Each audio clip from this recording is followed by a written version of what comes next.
and did not impact their work environments.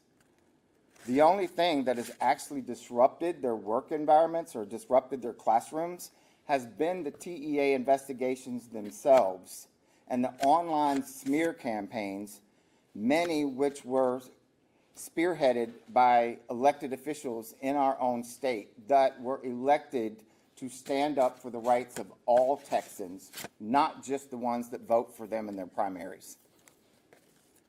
State leaders have decided to score a few cheap points,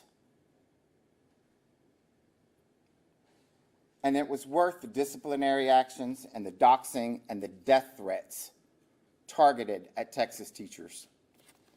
Meanwhile, educators and their families are afraid that they'll lose everything, their livelihoods, their reputations, and their very purpose for being, which is to actually impart critical thinking and look at every aspect of an issue, particularly one as salient as this issue was to our country.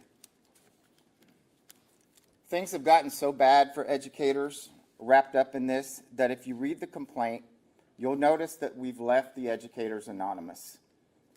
Several of our members have already experienced an invasion of their privacy, and we don't want to expose them to additional personal risk.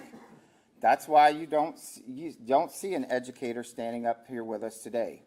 They're focused on their work in the classroom for starters, but some of them are also terrified, and obviously what we proved to point out in court is that they have had their fundamental rights to political speech chilled by this government in the state of Texas. In closing, we filed this lawsuit because educators don't give up their constitutional rights when they take on their first teaching job. And we'll make that case and defend our members in court if that's what it takes. Now I'd like to turn it over to our national affiliate president, Randy Weingarten. Randy.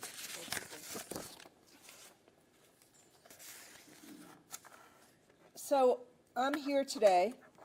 I'm not a Texan, as you all know. I'm a New Yorker. I'm here today to support our members, to support our colleagues in Texas AFT, to support ZEF, and to make sure that teachers around the country know we have their back. What we're doing here today, and I very proudly wear the American flag. I am a patriotic American. I believe in American values, and there is no more fundamental of fundamental rights in our Constitution than the right to express ourselves peacefully and nonviolently. Educators don't lose those rights, those fundamental rights, when they teach in classrooms. In fact, most educators go into teaching because they believe in America and America's fairness and America's goodness and America's democracy. And so educators that day, that heinous day that Kirk was assassinated, they were in their classrooms working like they do every day, devoting their lives to meet the needs of kids.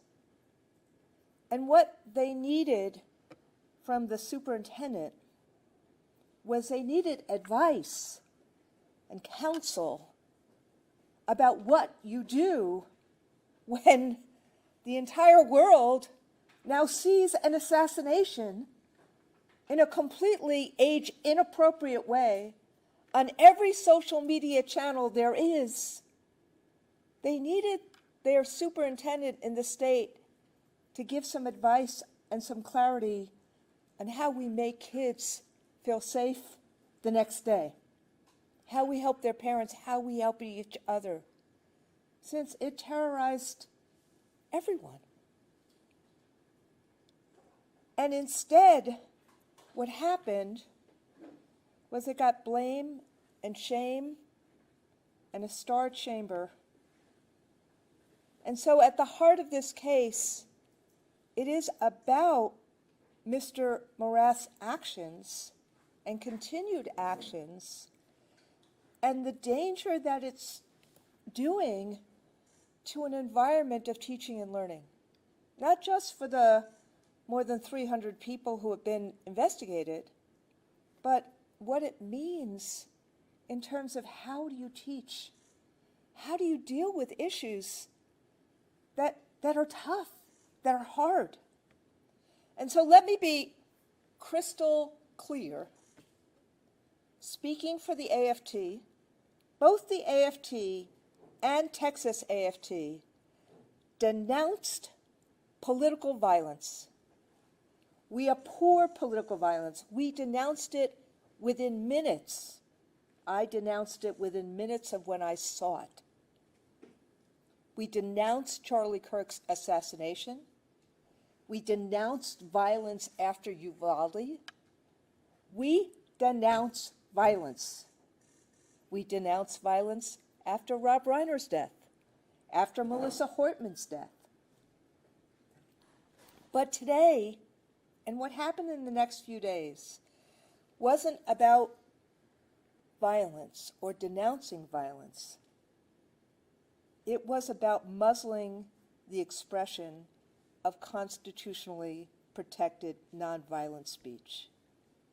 So the governor of Utah did what so many of us did, but he did it brilliantly. He tried to de-escalate. He tried to bring people together, as he was also doing what they had to do to find the killer.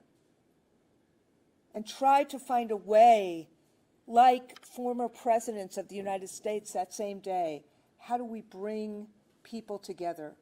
How do we denounce this kind of violence? But Mr. Morath instead decided to exploit the tragedy of Mr. Kirk's senseless murder. His actions were, and as you heard from Zeph, who's been trying to meet with him and talk to him about this, his actions were a transparent effort to smear and shame educators, to divide our communities, and deny our kids the opportunities to learn and thrive. They were a state-sponsored attack on teachers because of what these educators were saying, not in classrooms, but privately in their own social media pages, as human beings trying to themselves deal with what they had just seen.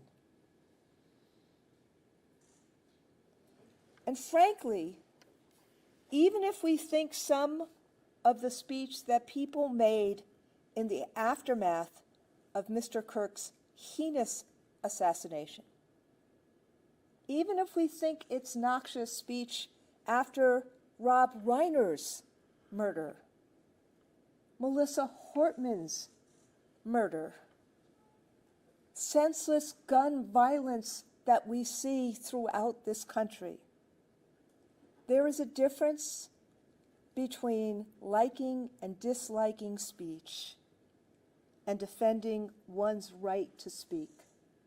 That is the essence of democracy, to defend one's right to speak.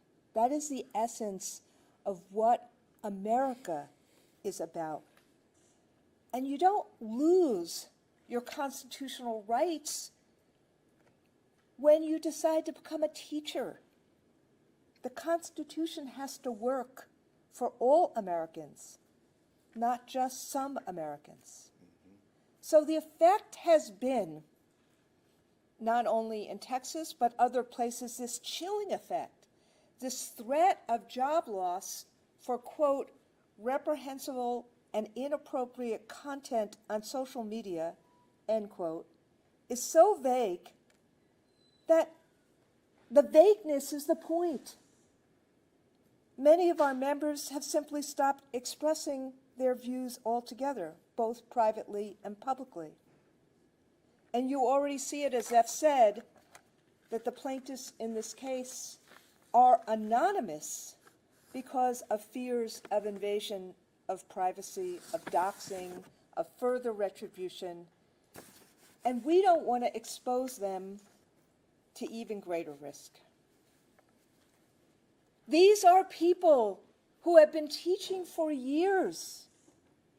Judge them by how they teach, not by their views, their private views of what happened in a terrible, traumatic assassination.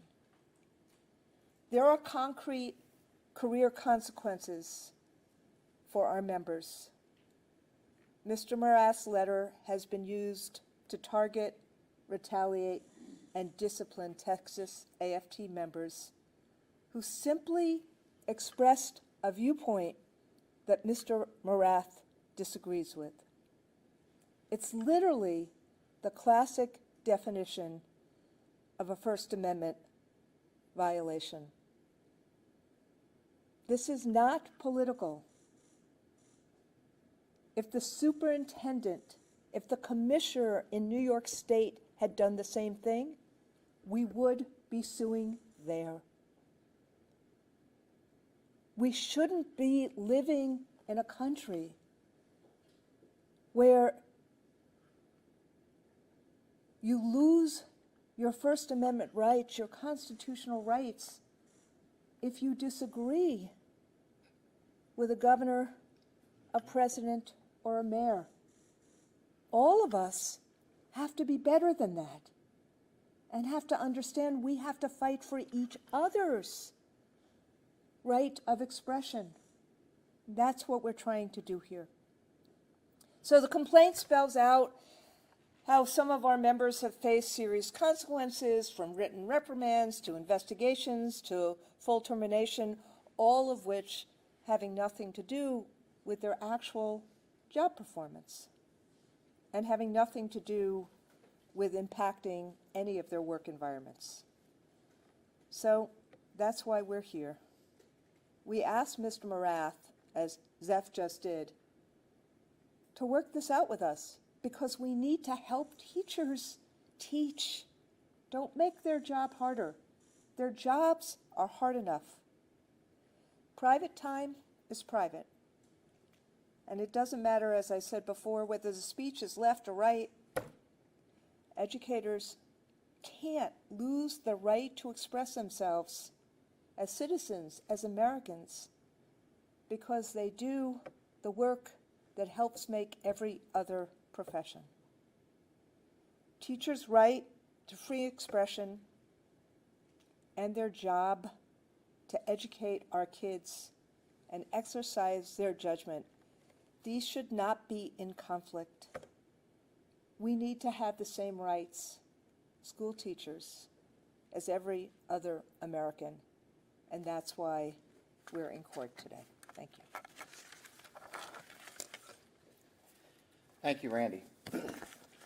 And in closing, before we move to questions, none of this happens in a vacuum.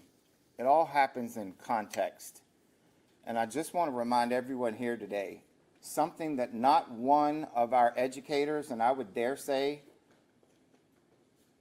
our parents and most of our students, forget every single day that they walk into a school in the state of Texas.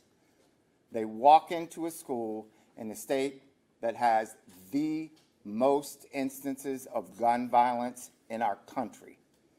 And if you do not think that that has a direct impact on the social, on the emotional well-being of everybody in that classroom and not just the teacher, then we have a priority issue that we need to discuss in the state of Texas. All of this time, all of this energy could have been focused on making everyone safer rather than cheap political points that do nothing but make our entire environments worse. That's what educators were thinking about when this happened. And it's what they think about, it's what they thought about when Uvalde happened, it's what they thought about when Santa Fe happened, it's what they thought about when South Dallas happened. And I'm deeply concerned of what they're going to be thinking about and what is going to be the recourse to even feel like they have a voice in what happens to them every day the next time it happens in one of our schools in the state of Texas.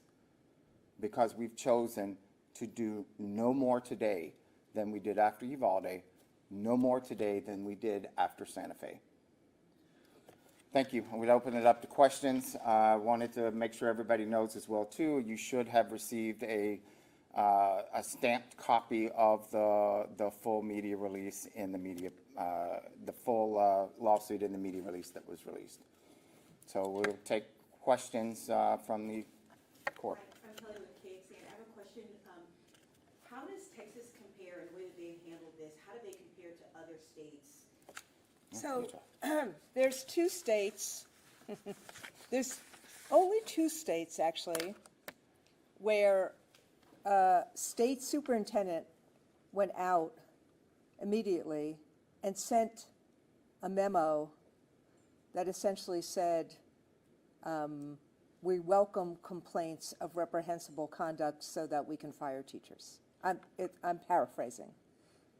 And those states were Florida and Texas. Every other state, and we were in touch with leaders for the next several days because everybody wanted advice about what to do, how to help, as Zeph just said, how to help kids remember those few days. Everybody saw, Charlie Kirk was on a campus answering questions, and he was assassinated. Just think about what happened, those people who remember what happened when JFK was assassinated. People remember it was etched. And lots of teachers and lots of parents were trying to figure out, how do we support our kids? There were a lot of us that were doing things all over. I wrote a memo to the field that night about how to de-escalate. That's what superintendents should be doing. How do we de-escalate? How do we find a way that we bring together American values, that the goodness of people outweigh the bad? How do we deal with people who are traumatized? That's what a lot of leaders were doing that, not all, as we know, but I don't really want to get political. That's what a lot of leaders were doing, right, left. And so over the course of the next few days, we saw pockets of issues where somebody was trying to fire teachers. Even after the vice president had a podcast saying, we'll fire people who said bad things about Charlie Kirk, most superintendents and most school districts basically were like, no, let's get back to business. Let's figure out how we make people feel safe, how we deal with these things. So that's why those 2 were really outliers. What specifically are you asking the court to do in this matter? Thank you for asking that question. We're asking for an injunction to basically stop this kind of retaliation and stop this. We're not asking for money damages. We're asking for an injunction to stop the conduct, and we're asking Mr. Morath to write a different kind of memo about what to do in situations like this. Are you asking for teachers who've been fired discipline to have those firings or disciplinary actions? Yes, but we have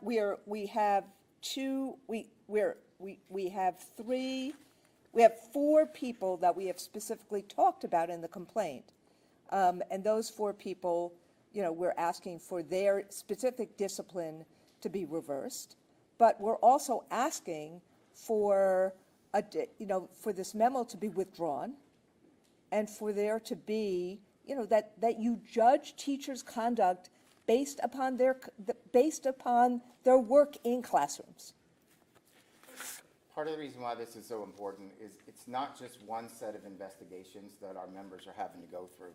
Their employers at the school district level are conducting their own individual investigations, and there's a level of uncertainty. Even if you were cleared at the school district level, there's a level of uncertainty as to whether you're going to be able to maintain a job based on what the state is doing, because what the state holds power over is their certification. And if their certification is impacted via suspension or revocation, then they're automatically losing their job, regardless of what their own district found at their own level. And that is a huge part of this case, because free speech is also contingent upon the lack of disruption. And as I said earlier, the only disruption that we've seen in our schools have come at the hands of Mike Morath and the way that he's handled this, or come at the hands of people like Briscoe Kane, who have used their own political careers to have stepped on teachers to and further enhance their own political careers. That's part of why we're asking that anything that comes out in an injunction, for anything that comes out of these investigations, to not be able to be used, because the state has the authority to send that information over to the State Board of Educator Certification, where they can then take action, reopening this entire saga for people who thought they had this closed months ago.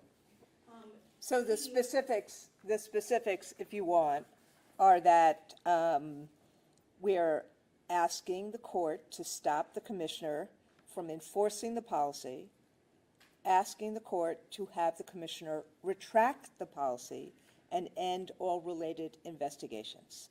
And we're also asking for a new letter to superintendents clarifying that the TEA does not mandate such actions. Sorry. What's happening to educators who are still under investigation right now? So that depends.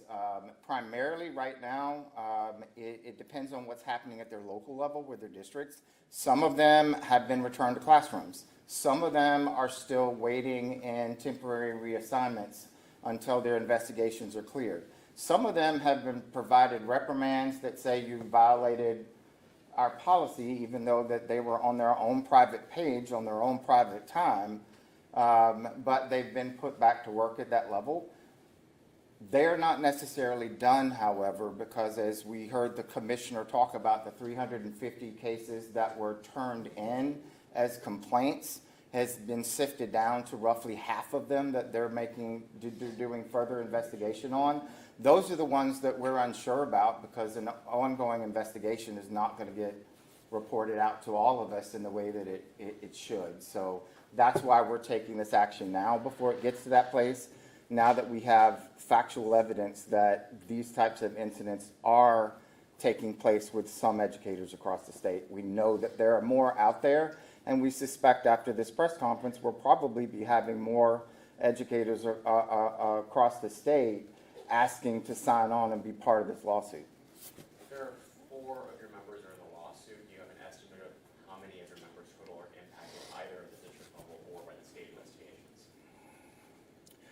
I mean, it's really hard to tell, because one, if nothing has been said to an individual, they don't want to speak up about it. The ones that have contacted us are in the tens, I would say anywhere between 50 and 100 individuals that have contacted us based on some level of engagement or involvement to either seek advice or seek support in how they're dealing with things at the school level.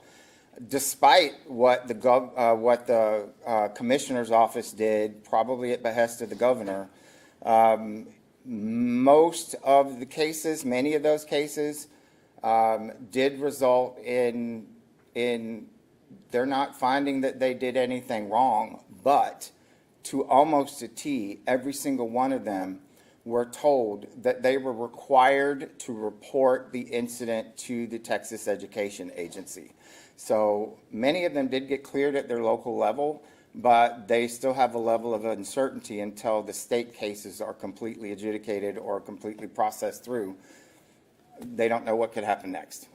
Litigation can sometimes take a long time, and the TEA has said that there are 95 complaints that remain open. If all of those complaints are clear, what does that do to your lawsuit? Do y'all still ask the state to reverse this policy? Yes, absolutely. One, because first of all, this shouldn't have happened this way, and I hope it's a lesson that every Texan leaves out of this, and particularly our government, that there's got to be a better way to address and deal with this issue than the way we dealt with it in the state of Texas. 2, we know that part of those 95 cases, people have already had actions taken against them. Being terminated, getting a letter of reprimand that could then be the basis of further disciplinary action in the future. So what we would want to make sure is these individuals are held harmless. If there's something else that comes up in the future, this isn't used against them in some way unfairly, as a snowball, because that's what happens in school districts. Unfortunately, without a court order or without some official signed off piece of paper that says otherwise, every single thing that happens to our members in schools have the potential to come up 10, 15, 20 years later.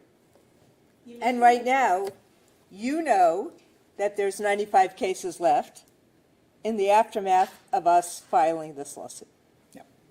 Before that, they would not even tell us what was left or not left. So the transparency is never there, which is part of the reason that we had to be, we were forced to file a lawsuit. Our state federation president has asked the commissioner several times to work things out on this, because teachers, to the point of the last questioners, teachers are scared. We need to respect teachers. They hold our future, and they're scared. Things happen every day in America. Their kids are asking them questions. That we're talking about private conduct. We're talking about what happened on their Facebook pages. We're not talking about what they did in classrooms. But teachers right now, if something happens in America, they don't know what they can or can't say. You don't want to put anybody in that situation. You want teachers to have the confidence to use good judgment, to be able to actually help answer students' questions.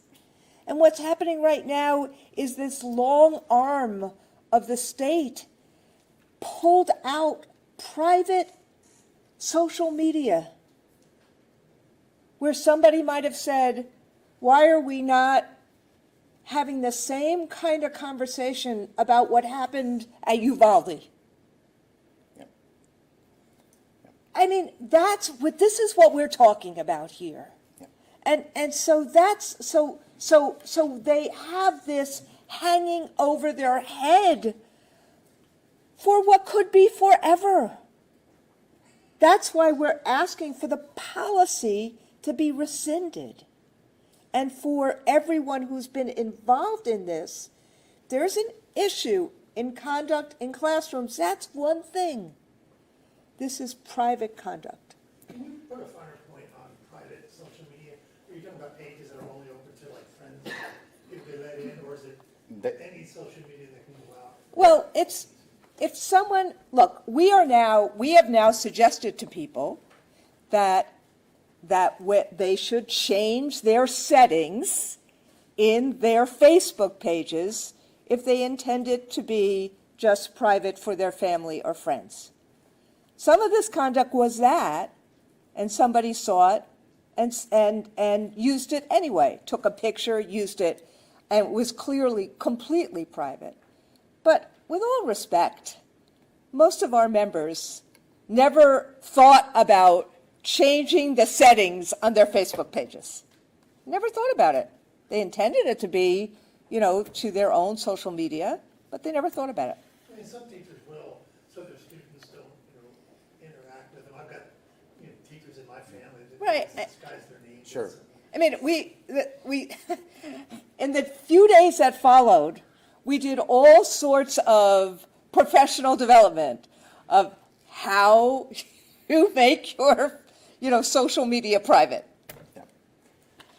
And just like your family and friends, where many of our members, they've got separate pages. They may have one that is specifically tied to anybody associated with school, and one that is completely private. And even in those cases, their speech was basically sought out in most cases after politicians brought it out to people in their sphere, where people were seeking out specifically anybody that they could associate with a school, with a fire department, with another public entity that said anything whatsoever to turn in. It was, in fact, a witch hunt in many cases. It was weaponized.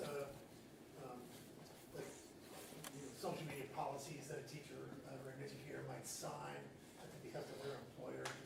Just, here are the guardrails, and if you go outside, then you're in trouble.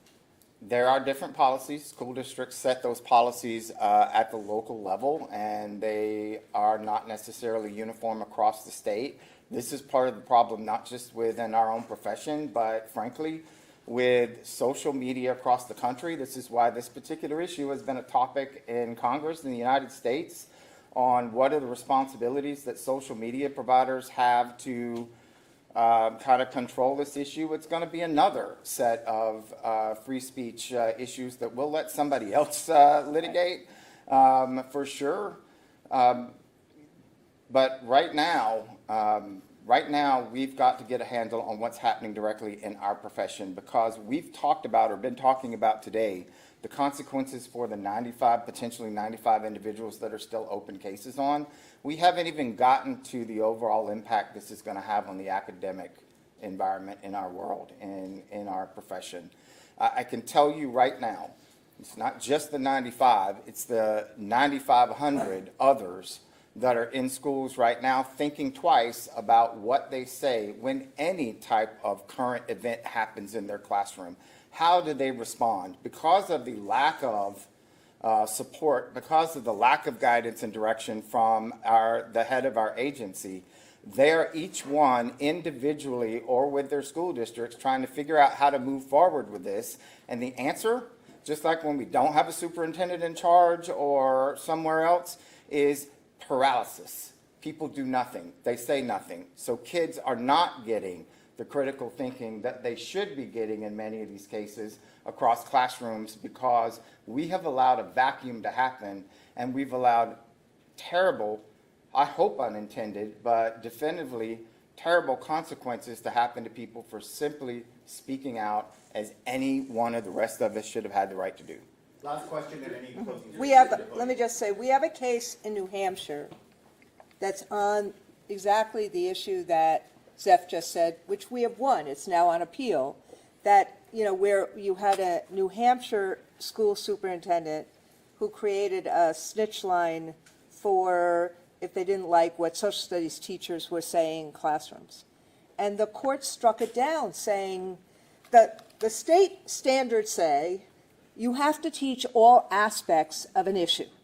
You have to help kids learn critical thinking. Sorry, I'm putting my social studies teacher hat on. And yet, the divisive concept law that was passed was in direct conflict, that basically said you can't teach divisive conflicts. You can't teach divisive topics. So literally everything in current events in social studies these days is divisive.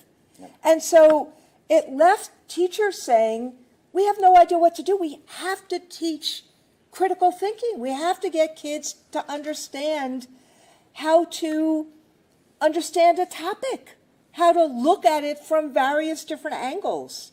And so that case we have going on in the federal courts in New Hampshire. That's different than this case. This case is about I want to be really clear. We're not talking about, we would like to talk about it, but we're not talking about in this case what happened in classrooms.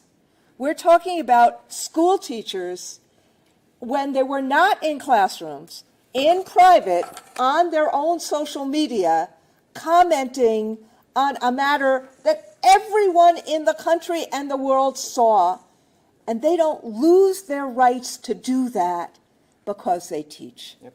Real quickly, I'm curious, y'all's lawsuit talks about how there hasn't been similar state policy for other kind of major events, like in Minnesota, with Democratic lawmakers there, or other situations. I'm curious in y'all's kind of digging for this particular lawsuit, and did y'all run into any instances where maybe districts didn't act as punitively for maybe similar situations? Hopefully the question makes sense, like where they acted, differently or treated those situations differently maybe than they have in this particular instance.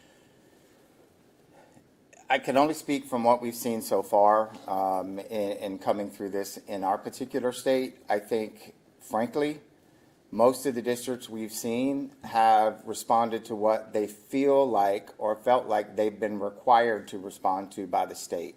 So whether it was after the death of Rob Reiner, whether it was after the death of the politicians in Minnesota, we saw no district across the state of Texas take any action whatsoever, saw no one policing anyone's social media.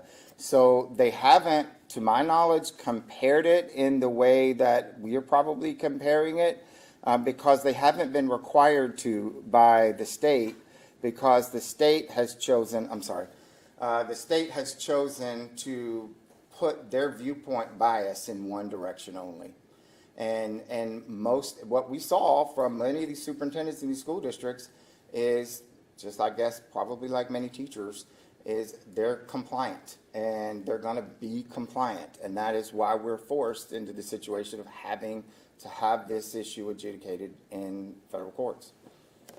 I've seen nothing personally. I'm not saying that look, there's 16,000 school districts, 100,000 schools in 50 states and 5 territories. So it's not like I've seen everything. I've never seen what the Commissioner of Education in Florida or in Texas did in the aftermath of Kirk's assassination.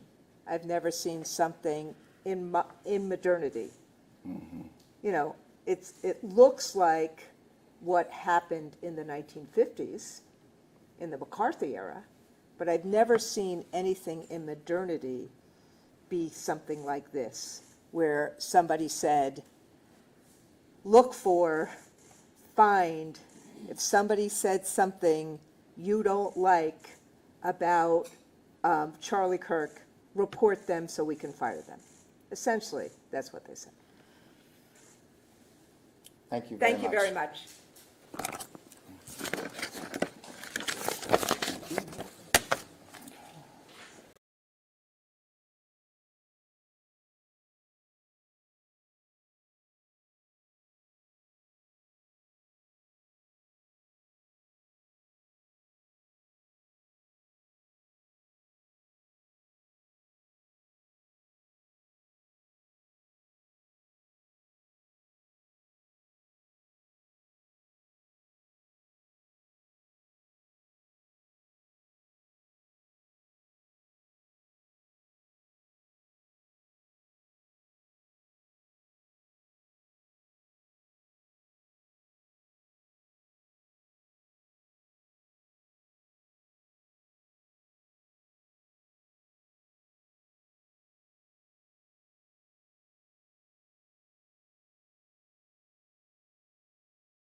About Charlie Kirk, report them so we can fire them.